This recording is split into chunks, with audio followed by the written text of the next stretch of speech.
তারা ভালো এবং মন্দ পার্থক্য করতে পারবে। যারা কোরআন পড়বে তারা কখনো জাহান্নামী হবে না। যারা কোরআনকে ধারণ করবে, যারা কোরআনকে নিজের জীবনে, নিজের পরিবার, নিজের সমাজ, নিজের রাষ্ট্রের মধ্যে জীবনকে পরিচালনা করবে, তারা কখনো জাহান্নামে যাবে না। কারণ জাহান্নাম থেকে বাঁচার জন্য আমার আল্লাহ উম্মতের জন্য যে উপহারটি দিয়েছেন সেই উপহারটির নাম হলো কোরআন। সেই জন্য রাসূল বলেন যে আমার উম্মতরা যখন একটি কোরআনের আয়াত তেলাওয়াত করে তখন কত হাজার কত লক্ষ লক্ষ নেকি আমার উম্মতের আমলনামায় বরাদ্দ হয়ে যাবে। তাহলে আমরা যদি এভাবে কোরআন তেলাওয়াত করি তাহলে আমাদের সওয়াবের ভান্ডার কত বেশি হবে, এক বেশির অনুমান আমাদের কাছে নেই। তাহলে এবার আসি, কোরআন যে আমরা পড়ব এটা কি ভুল পড়ব নাকি সহি পড়ব? সেই জন্য রাসূল বলেন কোরআন আল্লাহ রাব্বুল আলামিন নাজিল করেছেন পড়ার জন্য। কেমন ভাবে পড়তে হবে আল্লাহ সেটা জানিয়ে দিয়েছেন, ওয়ারাত্তিলিল কুরআনা তারতিলা। কোরআন পড়তে হবে তারতিল সহকারে, ধীরস্থির ভাবে, সুন্দর ভাবে। যদি আপনি কোরআন তেলাওয়াত এভাবে করেন তাহলে আপনার প্রতিটি আয়াতের বিনিময়ে এক একটি সওয়াব লিপিবদ্ধ হবে। সেজন্য রাসূল বলেন রব্বা ক্বারি ইয়াকরাউল কুরআন ওয়াল কুরআনা ইয়ালআনুহু। রাসূল বলেন পৃথিবীর মধ্যে অনেক কোরআন পড়নেওয়ালা রয়েছে, অনেক কোরআন পড়নেওয়ালা ব্যক্তি রয়েছে। সকালে কোরআন পড়ে, বিকালে কোরআন পড়ে, সন্ধ্যায় কোরআন পড়ে, সব সময় কোরআনের আয়াত তেলাওয়াত করে। কিন্তু আমার রাসূল বলেন ওই ব্যক্তি কোরআন তেলাওয়াত করে কিন্তু ওই ব্যক্তিকে কোরআন তার উপর লানত করে, কোরআন তাকে অভিশাপ দেয়। তাহলে এতক্ষণ শুনছিলাম কোরআন পড়লে সওয়াব, কোরআন পড়লে নেকি, কোরআন পড়লে আমল।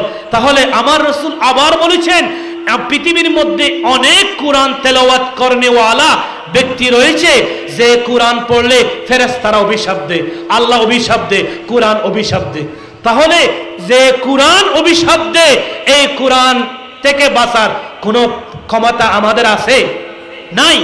সেই জন্য রাসূল বলেছেন কোরআন পড়লে হবে না, কোরআন পড়তে হবে তারতিল সহকারে, সহি শুদ্ধভাবে। কারণ কি পৃথিবীর মধ্যে রব্বু কারীম বলেছেন যার কোরআন তেলাওয়াত ঠিক নাই, সহি নাই, শুদ্ধ নাই, গলত পড়ে, ভুল পড়ে, রাসূল বলেছেন তার দৈনন্দিন জীবনে আমাদের সবচেয়ে গুরুত্বপূর্ণ ইবাদতের নাম হলো নামাজ। যার কোরআন তেলাওয়াত ঠিক নাই রাসূল বলেছেন তার কোনো ইবাদত আল্লাহর কাছে গ্রহণযোগ্য নাই।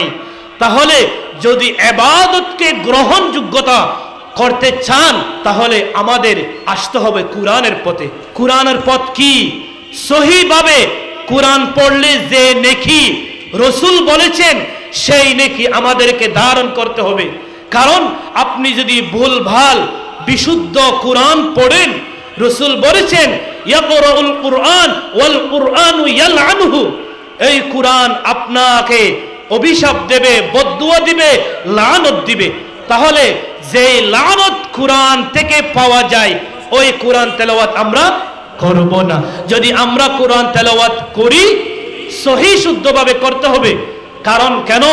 রাসূল বলেছেন যার কোরআন তেলাওয়াত ঠিক নাই তার কোনো আমল ঠিক নাই, তার কোনো ইবাদতের গ্রহণযোগ্যতা নাই। কারণ কি কোরআন শিক্ষা হলো ফরজ। আমরা বর্তমান সময়ে কোরআন শিক্ষা এটাকে মনে করেছি এটা তো কোরআনরা তো হুজুররা, মসজিদের যিনি মুয়াজ্জিম সাহেব হবেন, ইমাম সাহেব হবেন, কোরআন তো তেলাওয়াত করবে তারা। রব্বে কারীম বলেছেন নয়, কোরআন তেলাওয়াত করবে আমার উম্মতরা, আমার বান্দারা। আল্লাহ বলেছেন কোরআন তেলাওয়াত কারা করবে? আল্লাহ বলেছেন আমার বান্দারা কোরআন তেলাওয়াত করবে। রাসূল বলেছেন আমার উম্মতরা কোরআন তেলাওয়াত করবে। কারণ তাদের দৈনন্দিন জীবনে আল্লাহর কাছ থেকে এই মাহে রজব মাসে আমার আল্লাহ আমার নবীকে মেরাজে নিয়েছিলেন।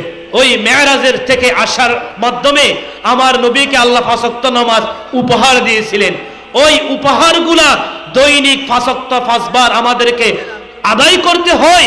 সেই জন্য রাসূল বলেছেন দৈনন্দিন জীবনে বান্দাদের আমলের মধ্যে শ্রেষ্ঠ ইবাদতের নাম হলো নামাজ।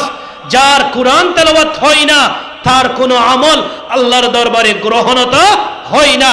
ওই নামাজ কেউ যদি আদায় করে ওই নামাজ আসমান পর্যন্ত পৌঁছবে না। তাহলে এই হাদিস থেকে বোঝা গেল আমাদেরকে কোরআন পড়তে হবে শুদ্ধভাবে। এখন আমাদের জগতে কোরআন সহি শুদ্ধ বলে কোনো নিয়ম নাই। মায়ে বলে আমার ছেলে তো কোরআন পড়ে। যদি আপনি মা হয়ে, যদি আপনি অভিভাবক হয়ে যদি আপনি এই কথা না বলেন আমার ছেলে দুনিয়ায় ইঞ্জিনিয়ার হবে, আমার ছেলে দুনিয়ায় মাস্টার হবে, আমার ছেলে দুনিয়ায় প্রিন্সিপাল হবে, আমার ছেলে দুনিয়ায় ডাক্তার হবে, এই হবে সেই হবে, যাই হোক কোনো দুঃখ নাই, কোনো অভিমান নাই, কোনো অপকার আপনাদের কাছে নাই। কিন্তু আপনি মা যদি শ্রেষ্ঠ মা হন, স্রষ্টার শ্রেষ্ঠ বান্দারি আপনি যদি হতে চান, তাহলে মা আপনাকে বলতে চাই, বাবা আপনাকে বলতে চাই, সর্বপ্রথম বাবা আপনাকে আপনার ছেলেকে সহি শুদ্ধভাবে কোরআন তেলাওয়াতের মাধ্যম নিয়ম নীতি আপনাকে শিখাতে হবে। যদি বাবা আপনি আপনার সন্তানকে সহি শুদ্ধভাবে কোরআন তেলাওয়াতের শিক্ষা দিতে পারেন, তাহলে আপনি হবেন পৃথিবীর মধ্যে শ্রেষ্ঠ বাবা।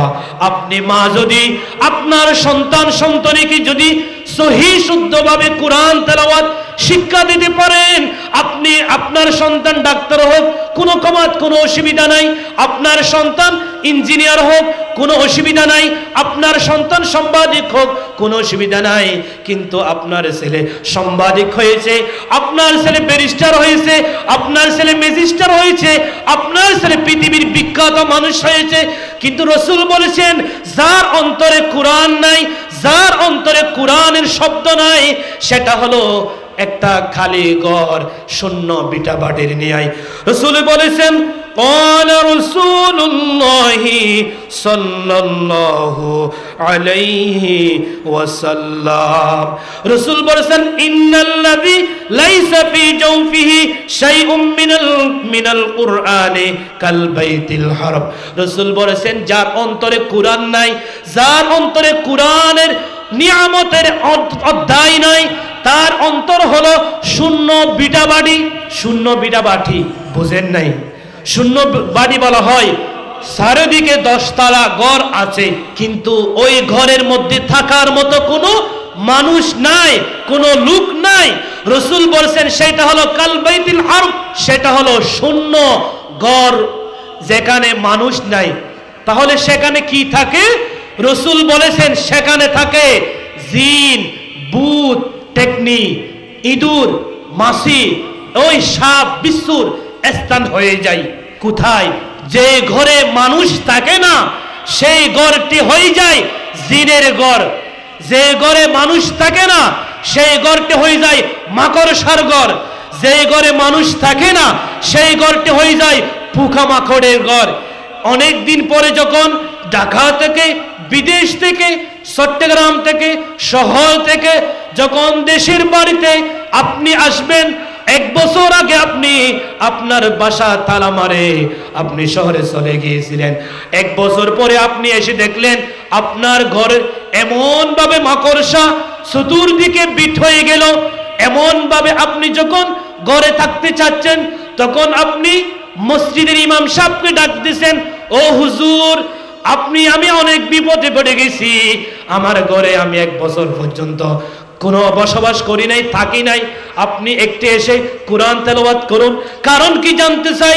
তখন বলে আমরা 1 বছর পর্যন্ত বাসায় ছিলাম না, 1 বছর পর্যন্ত বাসায় না থাকার কারণে ঘরে একটু ভয় লাগতেছে, একটু আতঙ্ক লাগতেছে, এখানে কোনো বিচ্ছু আছে কিনা, এখানে কোনো সাপ আছে কিনা, এখানে কোনো জিন আছে কিনা, এখানে কোনো ভূত আছে কিনা, এখানে কোনো এমন কোনো বিস্তৃত জাতি আসে কিনা, যেই জাতি থাকলে আমাদের জানের ক্ষতি হবে, আমাদের সমস্যা হবে, আমরা বাঁচতে পারবো না। হুজুর আপনি একটু কোরআন তেলাওয়াত করুন, কোরআন তেলাওয়াতের মাধ্যমে হয়তো এটা চলে যেতে পারে। কিন্তু রাসূল বলেছেন যেই ঘরে কোনো মানুষ না থাকলে আপনি ভয় পান, যেই ঘরে মানুষ না থাকলে আপনি চিন্তিত হয়ে যান, এক বছর পরে এসে আপনি সেই ঘরটি সাফ করেন, পরিষ্কার করেন, পরিষ্কার করার পরে আপনি হুজুরকে বলেন কোরআন তেলাওয়াত করুন। তাহলে কোরআন তেলাওয়াত তো ঘরকে পরিষ্কার করার জন্য নয়, কোরআন হলো হৃদয় পরিষ্কার করার জন্য, কোরআন হলো ঈমান পরিষ্কার করার জন্য, কোরআন হলো আমল পরিষ্কার করার জন্য, কোরআন হলো সমাজ পরিচালনা করার জন্য, কোরআন হলো দেশ পরিচালনা করার জন্য, কোরআন হলো দেশের নাগরিকত্ব শ্রেষ্ঠত্ব উপহার দেওয়ার জন্য। আমার আল্লাহ দীর্ঘ ১৫০০ বছর পর্যন্ত আমার রাসূলের আগমনের আগে পর্যন্ত যখন জাহিলিয়াতের বিবাদ তখন আবাবাত হিসাবে যখন বটগাট হতে লাগলো, উদ্গাট হতে লাগলো, তখন আমার আল্লাহ আমার নবীর মাধ্যমে কোরআন নাজিল করে জানিয়ে দিলেন দুনিয়া থেকে যদি বর্বরতা দূর করতে হয়, দুনিয়াতে যদি হিংসুক জানোয়ার মতো মানুষদেরকে যদি দূর করতে হয়, কোরআনের সে বিকল্প কোনো পথ নাই। সেই জন্য রব্বি কারীম আমার আল্লাহ আমার রাসূলের মাধ্যমে আমার নবীর মাধ্যমে কোরআনকে দুনিয়ার মধ্যে পাঠিয়েছেন। কি জন্য? ঈমান পরিষ্কার করার জন্য। কিন্তু আজকে আমি ঈমান তো পরিষ্কার করি না, বরং সে এক বছর বাসায় না থাকলে ঘর পরিষ্কার করি। ঘরকে পরিষ্কার করার জন্য কোরআন নাজিল নয়, ঈমান পরিষ্কার করার জন্য কোরআন নাজিল হয়েছে। তাহলে ভাইরা, আমার বৃদ্ধ বাবারা, আমার যুবক ভাইরা, আমার সম্মানিত পর্দানসী মা ও বোনেরা, সবার কাছে দুটি হাত জোড় করে বলতে চাই, যদি ঈমানকে মজবুত করতে চান, যদি আল্লাহর কাছে শ্রেষ্ঠ বান্দা হিসাবে যদি পরিচয় দিতে চান, তাহলে একমাত্র শুধুমাত্র কেবলমাত্র যেটা ছাড়া কোনো বিকল্প নাই, সেটা হলো কুরআনুল মাজিদ। যে ঘরে কোরআন নাই, যার অন্তরে কোরআন নাই, রাসূল বলেছেন ইন্নাল্লাযী লাইসা ফি জাওফিহি মিনাল কুরআন কাল বাইতিল খারব। এটা তো আমি মুগলপাড়া ইমাম সাহেবের মসজিদের হুজুরের কথা নয়, এটা হলো স্বয়ং রাসূল করিম সাল্লাল্লাহু আলাইহি ওয়াসাল্লামের কথা। এটা আমার বাণী নয়, এটা হলো স্বয়ং নবীর বাণী। যেই নবী বলেছেন যার অন্তরে কোরআন নাই, সেটা হলো একদম ফাঁকা মুক্ত, যে ঘরে কোনো মানুষ নাই, সেই ঘরের একটা সাইড দেওয়ালের মতো। তাহলে হে আমার মাইকের আওয়াজ যতটুকু যাচ্ছে, সর্বপ্রথম আমার মা এবং বোনদেরকে বলবো, কারণ মা এবং বোনেরা সবসময় বাসায় থাকে, তাদের প্রচেষ্টায় সন্তান দ্বীনি শিক্ষায় পাওয়ার একমাত্র মাধ্যম হলো আমার মা, তারপরে হলো আমার বাবা। কারণ বাবা সবসময় টাকা ইনকামের পথে থাকে, যার কারণে বাবার দ্বারা এই কাজটি হয় না। যে কাজটি যার মাধ্যমে হয় সেটা হলো আমার মা এবং বোনেরা। আমার মা এবং বোনেরা যদি সন্তানদেরকে কোরআনের শিক্ষায় শিক্ষিত করে, তাহলে রাসূল যে কথাটি বলেছেন যার অন্তরে কোরআন নাই, সেটা হলো একদম খালি বিটার গণের মতো। তাহলে আপনার সন্তানকে যদি আপনি সার ডেবালের মতো যদি করতে না চান, আপনার মেয়েকে যদি আপনি ঘরের যে ঘরে মানুষ নাই, সেই ঘরকে বলা হয় শূন্য ঘর। ওই আপনার সন্তানদেরকে যদি আপনি শূন্য ব্যবস্থা যদি না রাখতে চান, তাহলে সর্বপ্রথম মা এবং বোনদেরকে বলবো, আপনার সন্তানদেরকে কোরআন শিক্ষার কোনো বিকল্প পথ কিয়ামত পর্যন্ত নাই নাই নাই। যদি কোরআনকে যদি আপনার সন্তানের জীবনে যদি ধারণ করাতে পারেন, তাহলে কিয়ামতের ময়দানে আপনি শ্রেষ্ঠ মা হিসাবে আপনি পরিচয় দিতে পারবেন। সেজন্য রাসূল করিম সাল্লাল্লাহু আলাইহি ওয়াসাল্লাম ইরশাদ ফরমান, আল ক্বালা রাসূলুল্লাহ সাল্লাল্লাহু আলাইহি ওয়াসাল্লাম আল মাহিরু বিল কুরআন। মাহের বলা হয়, রাসূল বলেছেন মাহের বলা হয় যিনি অভিজ্ঞ, যিনি কোরআন তেলাওয়াত হাদিস ভালোভাবে, যিনি কোরআন হাদিস ভালো করে পড়তে পারে, আরবিতে তাকে কি বলা হয়? মাহের বলা হয়। রাসূল বলেছেন আল মাহিরু বিল কুরআন, যে কুরআন তেলাওয়াতে অভিজ্ঞ শ্রেষ্ঠ অধিকারী হয়েছে, রাসূল বলেছেন মা'আস-সাবরাতিল কিরামিল বারারাতি। ও আমার মা, ও আমার পর্দানশী মা, ওরা আমি আপনাদের কাছে এই নিউজটি দিতে চাই। আমার রাসূল করিম সাল্লাল্লাহু আলাইহি ওয়াসাল্লাম বলেছেন যে শুদ্ধভাবে কুরআন তেলাওয়াতে স্পষ্ট দীর্ঘ বিজ্ঞ কুরআন তেলাওয়াত করে তাদের স্থান হবে মা'আস-সাবরাতিল কিরামিল বারারাতি। তারা কিয়ামতের ময়দানে তাদের হাসর হবে, তাদের কিয়ামত হবে। যারা নবী, যারা দুনিয়ার মধ্যে সিদ্দিকিন, সালিহিন, শুহাদা, মা'আস সালিহিন, মা'আল মুত্তাকিন। ও মা, ও বাবা, ওই দুনিয়ার মাইকের আওয়াজ যতটুকু যাচ্ছে, পর্দানশী মা এবং বাবাকে বলতে চাই, যদি মা আপনার সন্তানকে, মা আপনার মেয়েকে যদি কিয়ামতের ময়দানে আমার নবীর সাথে যদি হাসর করতে চান, মা'আস সিদ্দিকিন, মা'আস সালিহিন, মা'আল মুত্তাকিন, মা'আল মুমিনিন, ওই সমস্ত যাদের নাম আল্লাহ রাব্বুল আলামিন কোরআনে কারিমে ডিক্লার দিয়েছেন, ওই সমস্ত নবীগণের সাথে, ওই সমস্ত সিদ্দিকিনদের সাথে, ওই সমস্ত মুত্তাকিদের সাথে যদি মা আপনার সন্তান, আপনার মেয়েকে যদি কিয়ামতের ময়দানে যদি হাসর করাতে চান, তাহলে আপনার সন্তানকে আপনি কোরআনের শিক্ষা দেন। যদি আপনার সন্তান যদি কোরআন শিক্ষা না হয়, তাহলে তাদের কিয়ামত হবে নমরুদের সাথে, তাদের কিয়ামত হবে হামানদের সাথে, তাদের কিয়ামত হবে আবুল জেহেলের সাথে, তাদের কিয়ামত হবে ফেরাউনদের সাথে। যদি আপনার সন্তান কোরআন তেলাওয়াত করতে পারে, তাহলে তারা কিয়ামতের ময়দানে উঠবে নবীদের সাথে, সিদ্দিকীদের সাথে, সালেহিনদের সাথে, মুত্তাকিদের সাথে, ঈমানদের সাথে।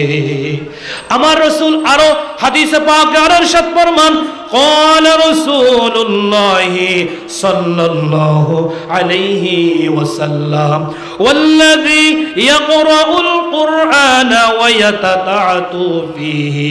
ওই দুনিয়ার উম্মতরা আমার রাসূল কিভাবে উম্মতদেরকে সহি সিদ্ধা সুন্দরভাবে কোরআন তেলাওয়াত করার মাধ্যম শিক্ষা দিচ্ছেন, একটু ভালোভাবে খেয়াল করেন। রাসূল বলেছেন দুনিয়ার মধ্যে অনেক মানুষ কোরআন তেলাওয়াত করতে পারে না, কোরআন বুঝে না, কোরআন আয়াত তেলাওয়াত করতে পারে না। তারা যদি কোরআন তেলাওয়াত করার ইচ্ছা করে, আশা করে, তখন আমার রাসূল বলেন ওয়ায়াতাতাতু ফিহি, কোরআন পড়ে বাজে যায়, আবার পড়ে, আবার পড়ে, আবার পড়ে, পড়তে থাকে, শিখতে থাকে, শিখতে থাকে, শিখতে থাকে, শিখতে শিখতে যদি তার মরণ হয়ে যায়, রাসূল বলেছেন ইকরা ইকরা ইকরা, পড়তে পড়তে যদি তার কিয়ামত হয়ে যায়, তার মৃত্যু হয়ে যায়, সে কোরআন তেলাওয়াত করার কারণে অন্যান্য ব্যক্তিরা পাবে এক গুণ। যে কোরআন তেলাওয়াত করতে জানে না, কিন্তু শিখতেছে শিখতেছে শিখতেছে শিখতেছে, পড়তেছে পড়তেছে পড়তেছে পড়তেছে, পড়তে পড়তে হঠাৎ একদিন তার মৃত্যু এসে যায়, রাসূল বলেছেন এসে সওয়াব পাবে 2 গুণ। তাহলে বৃদ্ধ বাবারা, যুবক ভাইয়েরা, পর্দানশী মা ও বোনেরা, আমরা যারা কোরআন পড়িনি, তাহলে এই হাদিস থেকে আমাদের একটি সুন্দর একটি নিয়ম রাসূল জানিয়ে দিয়েছেন। আমার উম্মতরা যখন কোরআন পড়েনি, যখন কোরআনের আলোচনা শুনবে, কোরআনের আলোচনা শুনে সেই যখন ওয়ায়াতাতাতু ফিহি, সেই যখন বাজে যায়, কিন্তু আলিফ বলতে পারে না আলিফ, বা বলতে পারে না বা, তা বলতে পারে না তা, সা বলতে পারে না তা, জিম বলতে পারে না জিম, এভাবে এক একটি হরফ এক এক দিন নয়, 1 মাস বলে, 1 বছর বলে, 1 বছর বলে, কিন্তু তার তবু কোরআন শিক্ষা হচ্ছে না। রাসূল বলেছেন সেই যতবার চেষ্টা করেছে, অন্যান্য ব্যক্তিরা কোরআন পড়বে সওয়াব পাবে 1 গুণ, কিন্তু যে উম্মতরা কোরআন শিখে নাই, কোরআন শিখতেছে, শিখতে আছে, সেই যতবার চেষ্টা করবে ততবার সেই 2 গুণ সওয়াব তার আমলের মধ্যে আল্লাহ রাব্বুল আলামিন বরাদ্দ করে দেবেন। সবাই বলেন সুবহানাল্লাহ। তাহলে আপনি যদি কোরআনের শিক্ষায় শিক্ষিত হন, তাহলে আপনার লাভ কি? এটাও আমার রাসূল হাদিস পাকে ইরশাদ ফরমান, قال رسول الله صلى الله عليه وسلم قال يجيء القرآن يوم القيامة ফায়াকুলু ইয়া রব্বি হাল্লিহি। কুরআন কিয়ামতের ময়দানে আল্লাহ পাকের দরবারে নালিশ করবেন, আবার আল্লাহ রাব্বুল আলামিনের দরবারে কুরআন সুপারিশ করবেন। আল্লাহ রাব্বুল আলামিনের দরবারে কুরআন গিয়ে বলবে, ও আল্লাহ, আপনার বান্দারা আমাকে দুনিয়ার জগতে শীতের মৌসুমে যখন মানুষেরা লেপের মধ্যে থাকে, কম্বলের মধ্যে থাকে, ঘরের গুনায় যখন সে আরামে আরামে থাকে, কিন্তু আপনার কতগুলো বান্দা আমাকে রাতের নিশীথে দিনের পহরে আমাকে এমনভাবে কোরআন তেলাওয়াত শিখতে শিখতে তাদের মৃত্যু হয়ে গেছে, কিন্তু আমি আল্লাহ, ও আল্লাহ, আমি কোরআন হয়ে আপনার সাথে আমি কিছু কথা বলতে চাই। ফায়াকুলু ইয়া রব্বি হাল্লি, ও আল্লাহ, যারা দুনিয়ার জমিনে আমাকে শিখতে শিখতে যাদের মরণ হয়ে গেছে, পড়তে পড়তে আমাদের মরণ হয়ে গেছে, পড়তে পড়তে যাদের মরণ হয়ে গেছে তাদের বিরুদ্ধে তাদের পক্ষে কোরআন বলবে, ফায়াকুলু ইয়া রব্বি হাল্লি, ও আল্লাহ, যারা দুনিয়ার জগতে আমাকে পড়েছে, আমাকে শিখেছে, আমি তাদের জন্য তোমার দরবারে আমি কি চাই? সাহায্য চাই। তখন আল্লাহ বলবেন, ফায়াকুলু ইয়া রব্বি ফায়ুলবাসু তাজুল কারামাতি। রাসূল আল্লাহ রাব্বুল আলামিন সঙ্গে সঙ্গে তখন তাকে এমন সুন্দর মাথার তাজ তার মাথার মধ্যে পড়ে দেওয়া হবে। তাহলে যদি এখন সবার থেকে আমাকে একটু বেশি ফোকাস হচ্ছে, কারণ সবাই আছে নিচে, আমি আছি উপরে, তাহলে সবার আকর্ষণ আমার দিকে একটু বেশি।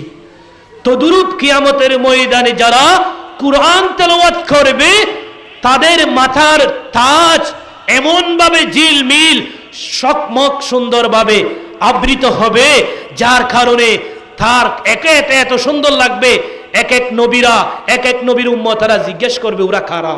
তখন আল্লাহ বলবেন, এটা হলো আমার নবীর শ্রেষ্ঠ উম্মতের মধ্যে যারা কোরআনকে ধারণ করেছে, কোরআনকে আমল করেছে, যারা কোরআনকে নিজের ব্যক্তিগত জীবন, পারিবারিক জীবন, সাংসারিক জীবনে যারা কোরআনকে পরিচালনা করেছে, এই কোরআন তাদের জন্য সুপারিশ করে, তারা মাথার তাজ তারা অবলম্বন করেছে। সবাই বলেন সুবহানাল্লাহ।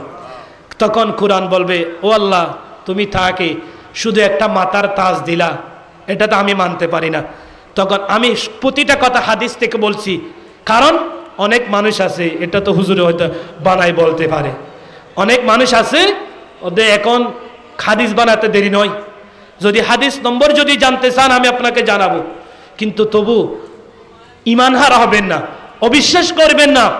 আমরা প্রতিটা কথা হাদিস কোরআন থেকে এই জন্য বলি, আমাকে আপনি যতটা মহব্বত করেন তার থেকে লক্ষ কোটি মহব্বত আমরা আপনাকে করি, কারণ আমি এই গ্রামের জন্য, এই মহল্লার জন্য আমি হলাম, আপনারা মানেন না মানেন, নেতার কাজ হলো নেত্রীদেরকে, তাদের এলাকাবাসীর যত মানুষ থাকবে তাদেরকে বাঁচানো, তাদেরকে পাহারা দেওয়া। তাহলে আমি নেতা হয়ে কোরআন এবং হাদিসের থেকে আমি যে কথাটা বলতে চাই, কোরআন কিয়ামতের ময়দানে বলবে, ও আল্লাহ, তুমি তাকে একটি মাথার তাজ পরিয়ে দিয়েছ, এটা আমি মানতে পারি না, আরো দিতে হবে। রাসূল বলবেন, সুম্মা ইয়াকুলু ইয়া রব্বি জিদহু মানে আরো বাড়িয়ে দাও, আরো দাও। তখন আমার রাসূল বলবেন, ফায়ুলবাসু হাল্লাতুল কারামাতি, তখন সাথে সাথে আমার আল্লাহ তাকে মাথা থেকে পা পর্যন্ত শরীরের সমস্ত অঙ্গ পঙ্গ কি করে দেবেন? সুন্দর আবৃত্তি দিয়ে তাকে সম্মানিত করবেন। তাহলে প্রথমে তাকে মাথার তাজ দিয়েছেন, দ্বিতীয়ত তাকে সুন্দর পোশাক দিয়েছেন। এরপরে কুরআন আবার বলবে, قال رسول الله صلى الله عليه وسلم ثم يقول يا ربي عرضا। এরপরে কুরআন আবার বলবে, ও আল্লাহ, যে দুনিয়ার জগতে কুরআন শিকার কারণে সে কত অপমানিত হয়েছে, কুরআন শিকার কারণে সে কত লাঞ্ছিত হয়েছে, কুরআন শিকার কারণে তাকে মানুষেরা সম্মান করে নাই। যদি আপনারা খারাপ না নিবেন না, ভালোটা নিবেন। আমরা পড়ালেখা করেছি 20 বছর পড়ালেখা করেছি। আমাকে যখন মসজিদে যখন ইমাম হিসাবে নিযুক্ত করার হয়, তখন আমার বেতন 10,000। কারণ কি? আমি কোরআন শিখেছি, কিন্তু আমার মতো 20 বছর পড়ালেখা করে 1 লক্ষ টাকা, 80,000, 50,000, কিন্তু আমি কোরআন শিখার কারণে আজকে আমি এত অপমানিত, আমি এত ছোট, আমি এত অপমানিত। কারণ আমার আপনার অন্তরে কোরআন নাই। আমি যদি 10,000 টাকা 20 বছর পড়ালেখা করে যদি আমার দাম যদি 10,000 হয়, তাহলে আমার মতো 20 বছর পড়ালেখা করে বেতন 1 লাখ টাকা কেন? আমি তো সেই বাংলা পড়েছি, ইংরেজি পড়েছি, উর্দু পড়েছি, পার্সি পড়েছি, আমি তো তাদের থেকে কয়েকটা বিষয় বেশি পড়েছি। তাহলে আপনাদের সম্মানে আমাকে বেতন দিতে হতো 1 লক্ষ টাকা, কিন্তু আপনি আমাকে বেতন দিচ্ছেন 10,000 টাকা। যদি বলি, তখন বলবে তো তুমি তো কোরআন শিখেছো, কোরআন শিখেছো, তুমি তো গরিব, তুমি তো ফকির, তোমার সম্মান যেখানে সেখানে নাই, মোল্লার দুয়ার মসজিদ পর্যন্ত। তাহলে যারা কোরআনকে অবমাননা করেন, কিয়ামতের ময়দানে এই কোরআন, এই হাদিস থেকে শিক্ষা গ্রহণ করুন। এই মাইকের আওয়াজ যতটুকু যাচ্ছে, সমস্ত মহল্লাবাসীর ইমামকে যারা নিযুক্ত করেন, ইমামকে যারা ছোটো চোখে দেখেন, ইমামকে যারা ছোট মনে করে কম বেতন দিয়ে বাড়াচ্ছেন, কিয়ামতের ময়দানে হয়তো আপনারা কি জবাব দিবেন আমি আপনি জানি না। কিন্তু আমারও তো একটা সংসার আছে, আমি কোরআন পড়েছি, আমার সংসার তো কোরআন দিয়ে চলবে এই কথা নয়। আমার ঘরে তো খাবারের প্রয়োজন। শুধু আমি আমারটা বলি নাই, লক্ষ লক্ষ কোটি কোটি মসজিদ যদি আপনি দেখেন, সমস্ত মসজিদের ইমাম সাহেবদের বেতন কম থেকে কম। কারণ কি? কোরআন পড়েছে। সেই জন্য রাসূল করিম সাল্লাল্লাহু আলাইহি ওয়াসাল্লাম হাদিসের মধ্যে ইরশাদ ফরমান, কোরআনকে যারা অবমাননা করবে, কোরআনকে যারা ছোট মনে করবে, কোরআনকে যারা অবহেলা করবে, কিয়ামতের ময়দানে কোরআন তাদের বিরুদ্ধে বলবে, ও আল্লাহ, তারা আমাকে অবমাননা করেছে, আমাকে অসম্মানিত করেছে। সেই জন্য রাসূল বলেছেন, قال رسول الله صلى الله عليه وسلم والقرآن حجة لك أو عليك। রাসূল বলেছেন, কিয়ামতের ময়দানে কোরআন কারো পক্ষ হবে, বরং আবার কারো বিপক্ষ হবে। কোরআন যার পক্ষ হবে তার কোনো কিনায় বাঁচার কোনো ক্ষমতা নাই। এটা আমার মুখ দিয়ে বলবো না, এটা হাদিস থেকে বলবো। ক্বালা রাসূলুল্লাহি সাল্লাল্লাহু আলাইহি ওয়াসাল্লাম আল কুরআনু মুশাফফাউন। কোরআন হবে সুপারিশকারী। কোরআন আপনার জন্য সুপারিশ করবেন। কেন?